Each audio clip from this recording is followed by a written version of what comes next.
When people start talking about the worst first-person shooters of all time, I think one of the games that's always going to come up in the discussion, mostly by people who haven't played it, is John Romero's infamous Daikatana. But that thing's the worst game of all time, in the same way that Plan 9 from Outer Space is the worst movie of all time. In other words, it isn't. I've never tried anything like this before. It's really more interesting though because of the story behind its troubled development, as opposed to the actual game itself. Daikatana was an, at the time, ambitious project by Romero where you played as a dude named Hiro Miyamoto, travelling through time with a magical sword, trying to stop a power-hungry warlord from rewriting history, as you chased him down across 4 different time periods, aided by 2 other characters. Misguided fools. Did you really think it would be that easy to escape my notice? And yeah, the whole thing sounds pretty good. It's just the premise wasn't the issue, it was the questionable AI for your ally Makiko and your buddy Superfly. What do you mean? I'm unfortunate enough to have actually played and finished this thing back when it first came out, and to say it was a frustrating experience is selling the whole thing a little bit short. But you could see the potential that this game had, and I don't think it's out of line to say that Romero was definitely ahead of the curve with this. I mean, games where you spend the entire time alongside an AI-controlled character now are almost pretty much commonplace. It's just back then the limitations of the technology really prevented this from being fully realised. There was even that fan-made patch that came out a bunch of years back which fixed a lot of these AI issues along with polishing the game up in other aspects, bringing it much closer to what I'd assume was Romero's original vision. Maybe you're right. And the whole thing ended up being a pretty solid shooter. Now, as was the case for a lot of games back then, this thing also got ported to other platforms, with a version released for the Game Boy Advance of all things, but more importantly, the Nintendo 64. And if you go looking at worst Nintendo 64 games of all time lists, well, you're gonna see this one popping up a fair bit too. I do think a big part of why this game got such a bad response, aside from the obvious, was the price tag. Now, I don't know what it was like in other parts of the world, but I can remember that here in Australia, Nintendo 64 games at the time would be well above the $100 price tag. That kind of makes the sting of dropping down $100 or more on something even worse when you delve into it, and it immediately looks like this. But I gotta be honest, because after having binged through the entire game in 2 sittings, I really don't think it's as bad as people make it out to be, and it's far from the worst game for the platform. I don't know, man, maybe being waken up at 3 AM every morning lately by a crying toddler has taught me to be a lot more patient, but after having also recently played through the entire FPS library on the Nintendo 64, I don't even think it's close to being the worst FPS game. I'm gonna pick you up! Yeah, I want to teach you. The funny part is that it's actually a lot easier to play than the PC version, considering that it gets rid of both the friendly AI teammates due to, I guess, the limitations of the hardware. Let's keep going. So yeah, clearly there's a lot to talk about here, and considering it's been a long time since Romero made me his bitch, I thought I'd really deep dive into this thing and see if it's as bad as people make it out to be. Right, so the story hasn't really changed all that much here. You're still playing as Hiro in this dystopic future, where he's visited by a mysterious beggar named Toshiro who tells him he's living in a false timeline. The result of that powerful weapon called the Daikatana, a legendary katana dating back to feudal times. It's kind of like the One Ring from Lord of the Rings, and it power levels whoever holds it, making them pretty much unstoppable. And what's happened is that the main bad guy, Kage Mishima's, dug the Daikatana up from its resting place, and then used it to time travel, rewriting current events and changing things around so that he's the one who develops a cure to this virus that wiped out 2/3 of the planet's population in the 25th century. And yeah, imagine that, right? Daikatana's plot about a global pandemic being more relevant now than it was 20 years ago. Anyway, Hiro then sets off on his way to find the Daikatana and rescue Toshiro's daughter, Makiko, from Kage's fortress. And where does this whole grand journey begin, you ask? Well, in a swamp. Yeah, because that's one backdrop sure to get people hooked on your game, isn't it? Now, the first thing that becomes apparent as soon as you start playing, it ain't the setting, right? It's the controls. You see, unlike other FPS games for the 64, like GoldenEye, Perfect Dark, or Quake, instead of using that thumbstick to aim and the D-pad to move, Daikatana uses the thumbstick to aim and the C-pad to move instead. Now, this was also the control scheme for a lot of other games like Turok and South Park, but in a lot of these instances, the developers were smart enough to give you the choice of swapping it back to the D-pad. And I think that's why Quake 1 and 2, Duke Nukem, and Doom 64 are still easy to pick up and play. because it ain't all that much different to playing with a modern controller if you really stop to think about it. The thing is though that Daikatana just doesn't seem to have this option. The way that I got past this was by using my left hand to press the C buttons by like kind of crossing it over my right hand, which was controlling the thumbstick. And I mean, yes, not ideal, and it's about as comfortable as trying to shove a coin up your shit pipe, but once you get the hang of it, it's really not that hard, man. I mean, I could have just bitched and moaned about how bad this is and acted like it was the worst thing to happen to humanity since the bubonic plague, or made some kind of remark about having to eat out the ass of a road-killed skunk and down it with beer. But I do find it kind of annoying how some people refuse to adapt to old gaming mechanics like this and instead just get angry for the sake of entertainment.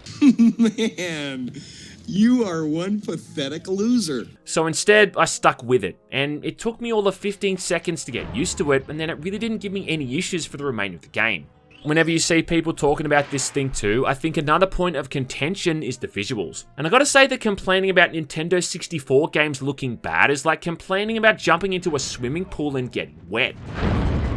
Now don't get me wrong, right? There's some great looking games for the platform, but the system overall was really held back a lot by that awful anti-aliasing technique, which just makes most of these games look super blurry. Honestly, I don't think this thing looks any worse off than GoldenEye, for instance. In fact, if anything, I think it's kind of better, if just for the sheer fact that the game doesn't run like a slideshow at times. Or go compare it to something like the South Park game and the absolute fog fest you've got to deal with there. Yeah, playing that game, I know what having glaucoma must feel like. Obviously though, I mean comparing the 64 to how it looks on the PC is kind of like comparing the Mona Lisa to a finger painting. But I think as far as Nintendo 64 games go, it's about on par with whatever else was out at the same time. I can't find too much information about this thing online, but I'm assuming it runs on a modified version of the Quake 2 engine, you know, kind of similar to the engine they used for the Quake 2 port.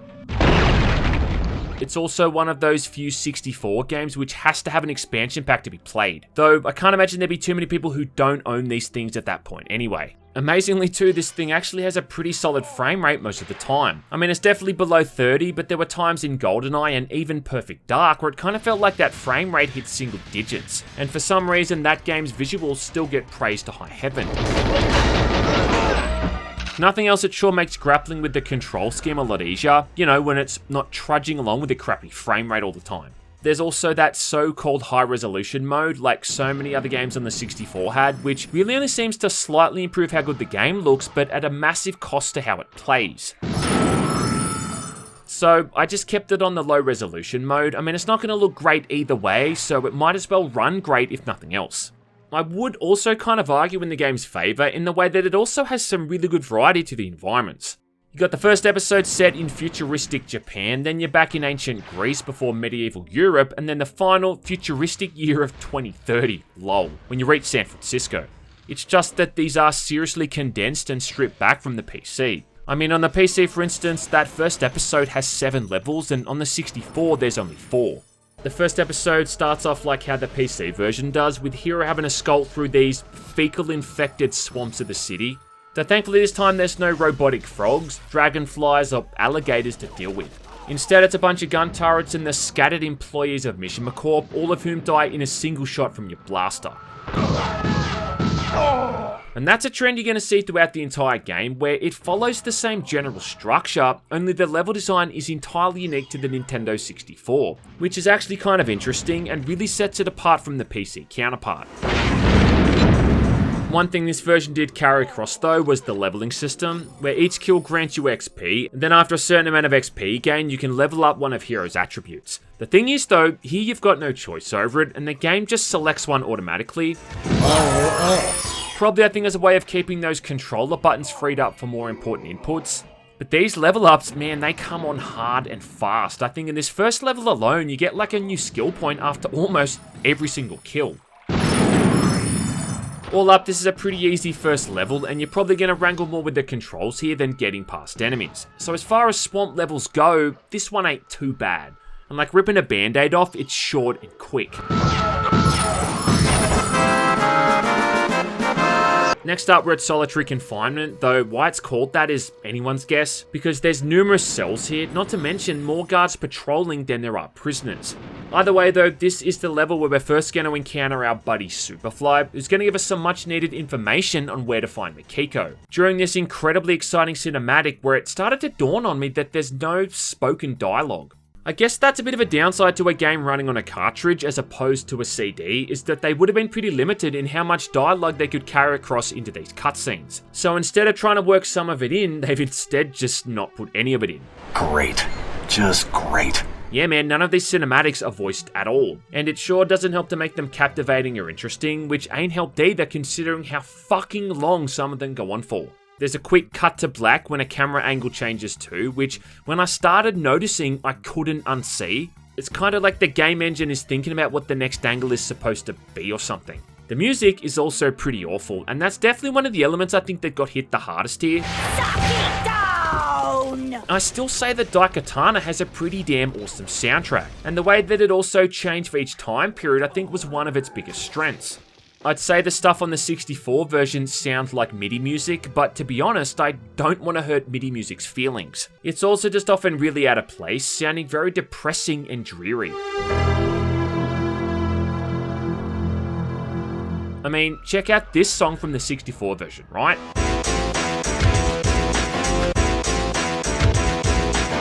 Now check out the track they used from the same level on the PC.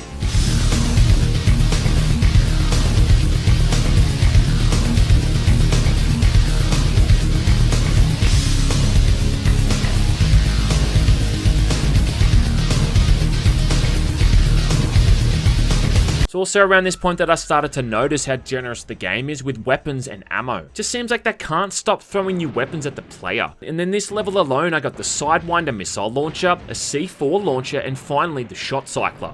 Yeah, this thing's an automatic shotgun that fires 6 shots in quick succession, pretty much just shredding through enemies, and making this level even easier than it is to begin with. Now on the PC version at this point, Hero and Superfly have to make their way through 2 levels, the crematorium and then processing before reaching the ice labs, which all kind of served as a bit of a tutorial on how handing out orders and the team-based combat's gonna work. Instead though, on the 64, the crematorium I think is mentioned during a cutscene, and then we just jump right ahead to the ice lab, at which point Superfly immediately vanishes, because yeah, like I said before, this version just does away with this team-based mechanic entirely. And it is kind of ironic that one of the main mechanics that had to be removed due to the limitations of the console actually ends up being for the better, because now you can just simply blast through all these levels without having to worry about those guys at all. Those guys who'd often get their toes stuck on a fucking doorknob. Never figured that out myself. And I think there's literally 2 sequences here in the entire campaign where you even work alongside either of them, both of which are scripted, both of which involve Mikiko, and both of which are in the same level. Yeah, this happens later on in ancient Greece, where Mikiko throws a rope down to you in the catacombs, and then later on she stands around doing nothing as Hero pushes a boulder into a weak wall. That is, I think, honestly it. No more do you have to babysit these 2 constantly, and to be honest, it makes the game a damn sight more playable than the original. Time for a beating! But I'm kind of getting ahead of myself here. Alright, let's backtrack a bit, right? Where were we? Yeah, the final level for this first episode, right, is set in Mishima's vault, where he keeps the Daikatana locked away tighter than an anime fan's internet browser history.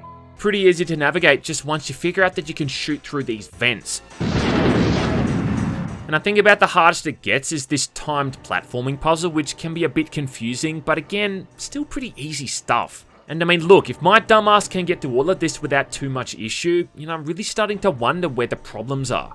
After breaking into Mishima's vault, you find the Daikatana just laying there, and Mishima himself shows up, looking like a dollar store Lo Wang. Then he and Hero engage in the longest, most boring conversation ever. I think this goes on for like 2 minutes, but fuck me, it feels like 2 hours. Yeah, and you can't skip any of this stuff either. Or with a musical backing track that sounds like they're about to hop into their Megazords and start hitting each other with plastic swords.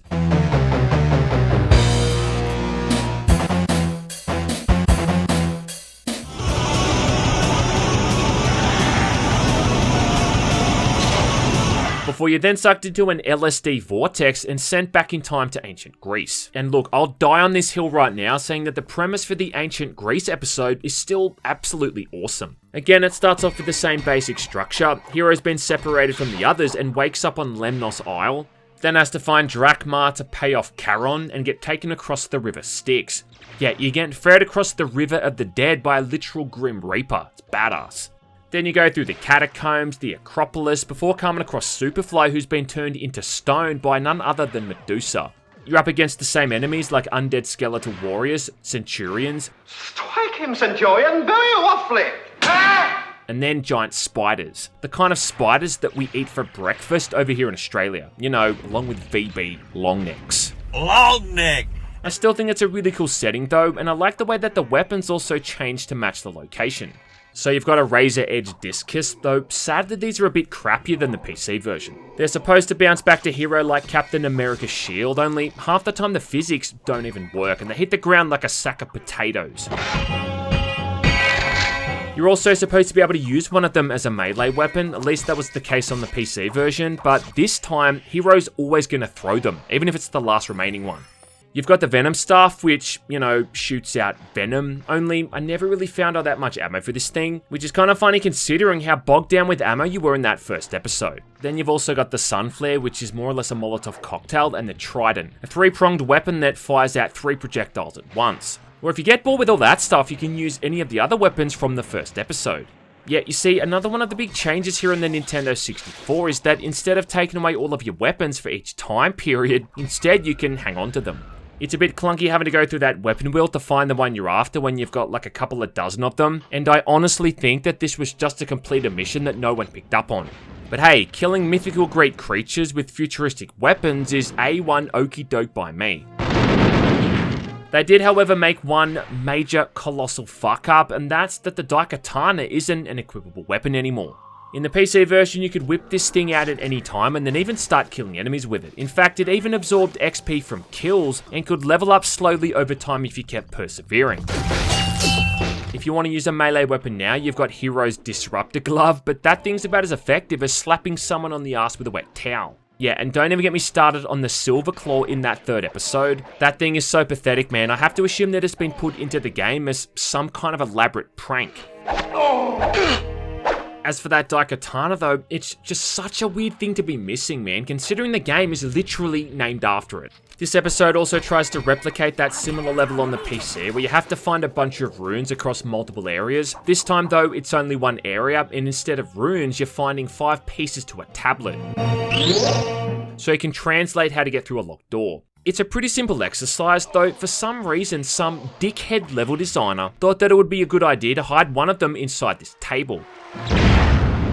And I have no idea how you were supposed to know that this one item in the environment is supposed to be destructible.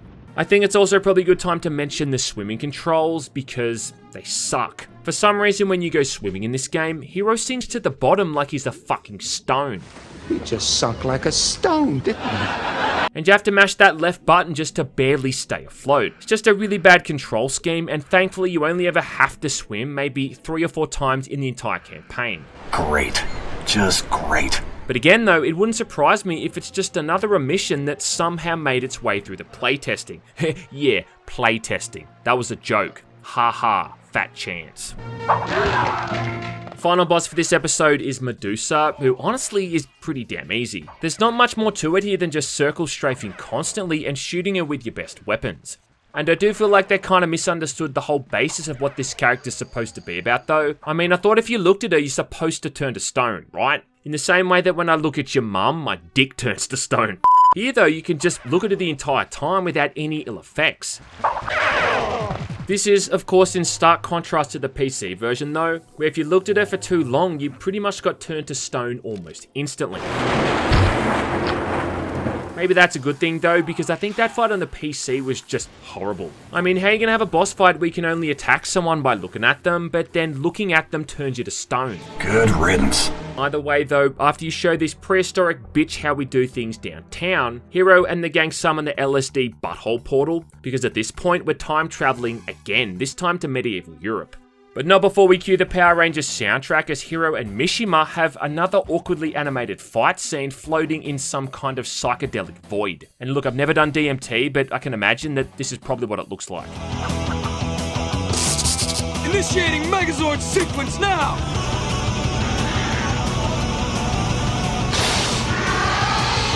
Right, so for the third episode, you find yourself in a dreary, plague-ridden European village in the middle of a harsh winter, where you soon discover that the king's become corrupted by an evil wizard and now resides in his castle confined to his own dementia. And again, it's all sounding kind of familiar to a series of books focusing on a certain ring, isn't it? Due to all of this travelling, Mikiko catches a nasty virus after the group arrives, probably because she never got a booster shot, only this again doesn't really affect anything, because like I've mentioned, these guys never show up in actual gameplay. On the PC throughout this whole episode, Superfly was carrying her unconscious body over his shoulder the entire time. This time though, you're all by your lonesome, so it doesn't really matter. The first level begins with the gang exploring this abandoned village, coming across a lone monk hiding away in the church, and this asshole must have taken like a vow of silence or something, or just been completely starved for human interaction because he talks for the next 5 fucking minutes about what's going on. And I mean, look, this might have been fine if it had any actual voice acting, but mashing that A button to scroll through walls of text is about as fun as playing air hockey with your scrotum as the paddle. After that, there's a musical puzzle which I have no idea how you're supposed to solve without a walkthrough. In fact, I didn't even realize I was supposed to interact with this thing until I looked up a guide on the internet. Maybe that monk brought it up during his boring ass soliloquy. I'll be honest, I did kind of check out during most of that. Either way though, how you're also supposed to know the order of the notes to play is anyone's guess.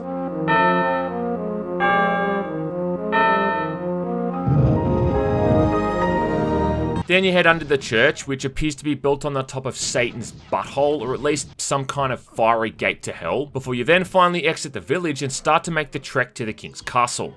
Again, like the PC version, this chapter's definitely one of the better ones and also has some really cool weapons. All of which too they've managed to bring across, like the ballista. Yeah, a goddamn handheld ballista that does splash damage. This chapter almost feels like a bit of a boss rush because each level ends with a fight against one of these evil wizards, and there's a weapon from each of them that you can use too. Like the Staff of Stavros, which is basically a rocket launcher firing out these explosive meteors, and Windrax's Wisps, a staff which fires out lightning bolts. The fight against this Windrax guy is also way tougher than the PC version. On the PC, it was actually kind of embarrassing how easy it was to beat this guy, and he spent most of the time running away than actually fighting back. Here on the 64 though, you fight him in this small circular arena, where it's got these few different attack patterns that you're gonna need to learn how to dodge. In fact, if you're not careful, you can fall into this center area and then basically just get zapped to death. You know, it actually takes a bit of skill to defeat. It's also the first time that I died during the entire game, and it made me realize that they did away with the save gem mechanic entirely. Yeah, you're expected to finish all the levels without dying, but, you know, seeing as the game feels like it has been designed for the consoles, I don't think they're that long that it becomes an issue. But that's not possible. As for the other wizards, well, they aren't all that challenging, but I can appreciate how you can tell that they did put some kind of time and effort into designing how these fights work. And it's all just a bit of a warm-up for the final showdown because, much again like the PC version, your ultimate goal is to find the pieces of King Gareth's sword so you can then free him from this corruption. Of course, along with also beating the absolute shit out of him. In comparison to Windrax and the others though, the fight against Gareth is a piece of piss. And then after that, like removing a spaghetti stain on an expensive shirt, his personality is restored and he helps send the gang on their merry way to the final episode, which for whatever reason takes place in San Francisco in the year 2030. Now, I don't know how Romero came to the conclusion as to where to set this thing, but I know that The Rock came out in 1996, and I'm sure that the idea for Daikatana was mulling around in John's egg salad that far back, so maybe he just wanted to have his own game set in Alcatraz, and this is the result. We got a library. This is a future too where gangs have taken over and the entire city has been turned into a prison complex under martial law. So I guess we can add escape from New York to the growing list of things that Romero's taken influence from. Either way though, this is a hell of a lot simpler than the PC version, and you can really say by this point that these guys kind of started to give up on these levels, with most of them being able to be beaten in 5 to 10 minutes. I mean, the last two are just entirely boss fights that you'll get through in less than 60 seconds. Plus, the requirements for getting through the others is now a lot easier. I mean, let's take Alcatraz for instance, right? On the PC, you had to find all these various components to build a bomb to destroy a wall leading out of the prison. Here though, on the 64, you just talk to a disgruntled inmate who happens to have a perfectly functioning explosive that he hands over to Hero without a fuss. I mean, how convenient. Later on, when you get to that SEAL training center, there was this really annoying platform section you had to get through, which kind of felt like a last-ditch attempt to pad the campaign out a little bit more. Now though, this is just completely gone, and it's just a bit of a gauntlet through Mishima's remaining forces. But maybe that's a good thing. I mean, maybe they realise that kind of thing's too cruel to force on someone with a controller. Depending on the version you're playing as, this episode's also going to turn you into a stone cold killer, because for one of these levels it pretty much forces you to kill these innocent people. Yeah, you've got these random, seemingly innocent employees just minding their own business, only they have a key that you need to get to the next area. And the only way to get the key off them is by separating their soul from their body the old-fashioned way. Overall, I think this is definitely the episode that feels the least like its PC counterpart, at least as far as the level design's concerned. As for the weapons, well, they're mostly the same, only the Glock is called the Glock 2020, and instead of the shotgun, you've got the rip gun, which is really just the same thing.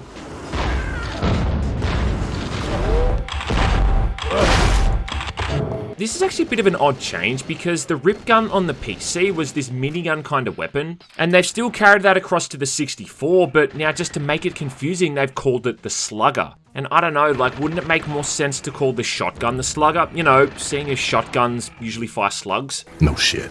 Another change is that Kinetical gun no longer freezes enemies, and the Metamacer is now more like a standard throwable grenade, so, you know, you might actually use it now. If nothing else though, it does at least let you finally use the Daikatana for the showdown against Mishima, even if that fight is, you know, a bit of a total letdown. Because honestly, for me, this whole fight clocked in at barely 30 seconds, and about all I had to do here was spam the attack button and just circle strafe to minimize the damage I took, before Mishima kissed the asphalt. The ensuing fight against Makiko, who, spoiler alert, also gets corrupted by the Daikatana, is even easier because at this point you get all your weapons back. But then, that's it man, Daikatana 64 is finished, done and dusted. I finished what's apparently one of the worst games ever made for the Nintendo 64 in, I think, a little over 4 hours. Hero uses the Daikatana to rewrite history and put things back the way they should be, much like a lot of people wish they could rewrite their own history and take this game back for a refund. Then you're thrown back to that main menu without so much as a pat on the back or a goddamn hand job. I can't believe you've done this. Now, I know you'd assume that a Nintendo 64 port for something like Daikatana would be utter dog shit, and I can totally see how people who bought this thing on launch would be super disappointed. But look, I've been binging a lot of Nintendo 64 shooters lately, and I can honestly say that this is one of the lesser painful experiences that I had to sit through. I will say though that the one spot they objectively fucked up is definitely that multiplayer component, and I'd argue that most of these old 64 shooters are more memorable for that than they are their single player. In fact, I'm pretty sure that GoldenEye is looked back on more fondly for its deathmatch mode, you know, more than it is escorting brain-dead Natalia around. So what did they do with this here? Well, yeah, they give you all of 2 modes to play through and all of 2 maps. Yeah, 2 maps. One mode is Deathmatch, and then the other one's called Jewel Quest, which even then is still basically Deathmatch, only you need to find jewels around the map to actually win. This whole mode is just so awful though, and it takes so long to kill the other player that we both got bored of playing within minutes. Now compare it to something like GoldenEye's multiplayer, which, you know, came out 3 years prior by the way, and it all just looks so crappy and dated in comparison. Definitely feels like an afterthought compared to the single player, which at least has a firm sense of start and finish. I'm not going to act all contrarian and say that it's a good game or anything, and Lord knows I had a lot of moments where I started to question whether or not this profession was really worth it. But I'd say the mere fact you can play this version from start to finish without any major issues is definitely a big point in its favour. And the fact that it's objectively far less broken to get through than that PC version was, it can't be overlooked. Time, I think, has really been kind to these old FPS games. With the resurgence of old school and retro-inspired shooters, these kind of games are becoming much more commonplace nowadays, which I think means that there's going to be a newfound appreciation, but also a tolerance for these kind of things. And I wouldn't be against it if there was some kind of remaster that brings this version over to the PC and makes the whole thing playable with a mouse and a keyboard. I mean, I know Night Dive Studios managed to do this for Doom 64 and even Quake 64. And then there was that Giga Chad who did the same thing for the Nintendo 64 port of Duke Nukem 3D. Yeah, I know that really funny YouTube man who has a bazillion subscribers and a neckbeard said that this was the worst game ever made back when YouTube was still in its infancy. And yes, that's a rhetoric that's definitely been repeated ad nauseum ever since. But I guess my overall point is, much like the same as it is with the PC version, is, I don't know, don't knock it until you try it. So what's the problem?